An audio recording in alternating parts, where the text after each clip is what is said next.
दोस्तों की कहानी, दोस्ती के गाने और मोहब्बत, ये सारी बातें सुनने में कितनी अच्छी लगती है। पर आज जिन दो दोस्तों की हम कहानी आपको सुनाने जा रहे हैं, कहीं ऐसा ही कोई दोस्त आपका भी तो नहीं।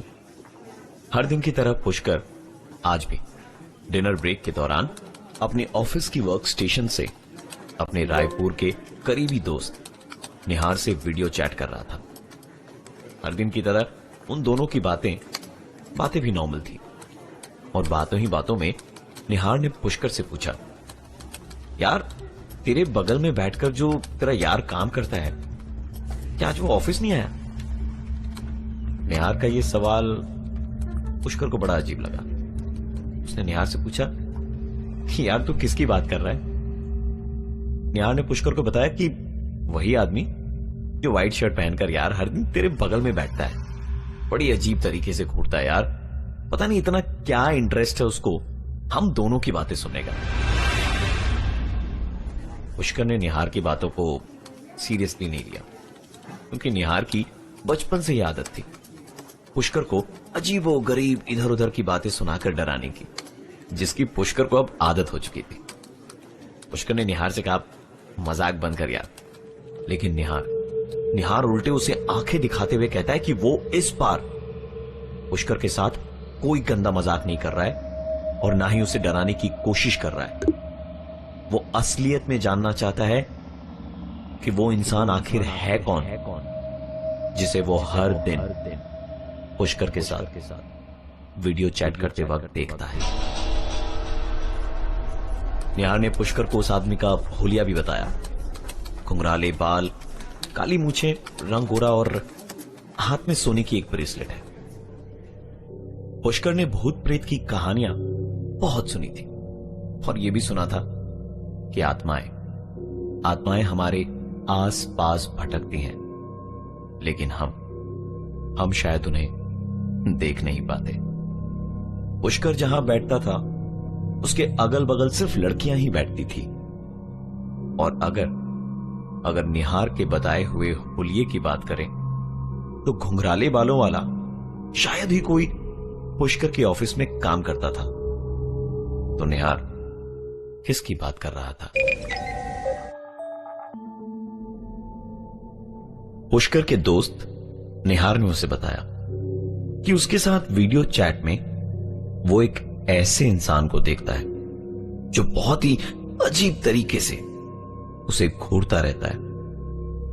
पुष्कर ने बताया कि यार ऐसा कोई भी इंसान उसके अगल बगल नहीं बैठता और ना ही पूरी ऑफिस में ऐसा कोई है। पुष्कर निहार से बात कर ही रहा था कि अचानक एक जोरदार आवाज ने उसका ध्यान खींच लिया। कमरे की सारी बत्तियां गुल हो गई थी। पुष्कर ने कहा, निहार तू यहीं रुक, मैं 2 मिनट में वापस आया। बाहर जाने पर पता चला कि ट्रांसफार्मर में आग लगने से सारे इलाके की बत्ती गुल हो गई है। पुष्कर का कंप्यूटर यूपीएस की बदौलत अभी भी चल रहा था।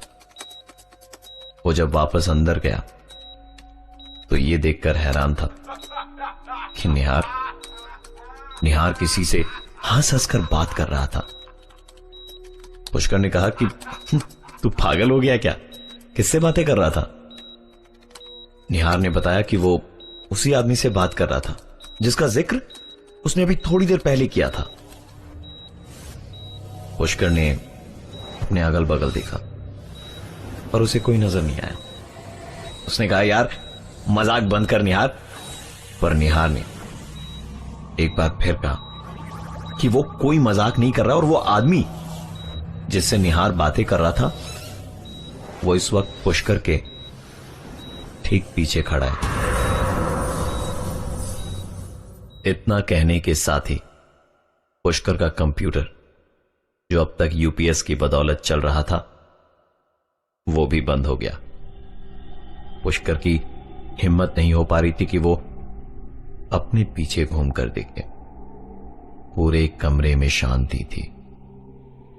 तभी उस शांति को भंग करते हुए पुष्कर का फोन बजा। पुष्कर की धड़कनें तेज हो गई थी बस एक फोन रिंग से। शायद शायद जिंदगी में पहली बार एक फोन रिंग से वो इतना डरा होगा। फोन निहार का ही था, लेकिन पुष्कर ने फोन डिस्कनेक्ट कर दिया। एक बार फिर कमरे में पहले जैसे ही शांति छा गई। लेकिन ठीक 10 से 15 सेकंड के बाद पुष्कर का फोन बजा, जो लगातार बजता ही रहा। अंततः परेशान होकर पुष्कर ने फोन उठा ही लिया। निहार ने कहा, यार तू चुपचाप मॉनिटर के सामने क्यों बैठा है, बात क्यों नहीं कर रहा? लगता है तू मुझे देख सुन नहीं पा रहा है। पुष्कर ने कहा, क्या बकवास की बात कर रहा है, मेरा कंप्यूटर बंद पड़ा है। सुनकर निहार ने कहा, ठीक से चेक कर, क्योंकि मैं तो तुझे देख पा रहा हूं। बत्ती गुल हो जाने के कारण पुष्कर का कंप्यूटर जो यूपीएस पर चल रहा था वो अचानक बंद पड़ जाता है। पुष्कर के दोस्त निहार ने उसे फोन करा और कहा, यार तू वीडियो चैट पर कुछ बोल क्यों नहीं रहा है, ऐसे चुपचाप कंप्यूटर के सामने क्यों बैठा हुआ है?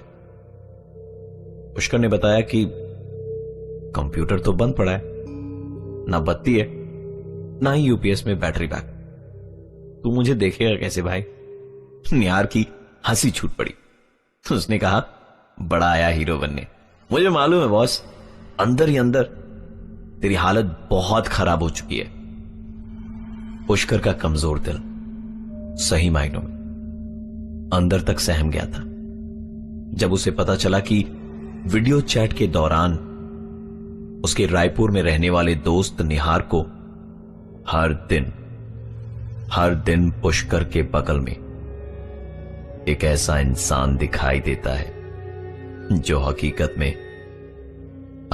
में है ही नहीं। उस दिन पुष्कर और अपनी ऑफिस में काम नहीं कर पाया। हर रोज की तरह ना ही अपने दोस्तों से मिला और ना ही किसी ढाबे पर बैठकर गप्पे मारी। गुड़गांव की कड़कती ठंड में उसके पसीने छूट रहे थे। वो इस कश्मकश वाली परिस्थिति में रायपुर अपनी मां को फोन लगाता है, किंतु किसी कारणवश उसके फोन का उसे कोई जवाब नहीं मिला। निहार की बताई हुई बातें और इस इंसान का हुलिया याद कर सारी रात पुष्कर की आंखों से नींद गायब थी। उसका डर उस पर हावी हो चुका था। किसी तरह आज की यह भयानक रात गुजरी और सुबह जब उसकी आंख खुली तो उसने पाया कि कल रात वो सोफे पर ही लेट गया था और उसके हाथ में लोहे का एक सामान था। उसे बचपन में मां की कही हुई बात याद आ गई। पुष्कर की मां कहा करती थी कि जब भी कभी कोई डर या भय सताए तो हाथ में लोहे का कोई सामान ले लो। शायद बीती रात पुष्कर इतना ही डर गया था कि उसने लोहे का कोई सामान लिया, लेकिन उसे यह बिल्कुल भी याद नहीं कब, कहां और कैसे। पुष्कर ने अपना होश संभाला और ऑफिस के लिए तैयार होने लगा। आज ऑफिस पहुंचने में उसे थोड़ी लेट होने वाली थी क्योंकि आंख खुलते खुलते काफी समय निकल गया था। अपने ऑफिस के लिफ्ट में भीड़ होने के बावजूद पुष्कर को एक अजीब सा डर लग रहा था। उसे बड़ी घुटन महसूस हो रही थी और ऐसा लग रहा था जैसे कोई बार बार उसके कान के पास आकर उसका नाम ले रहा हो।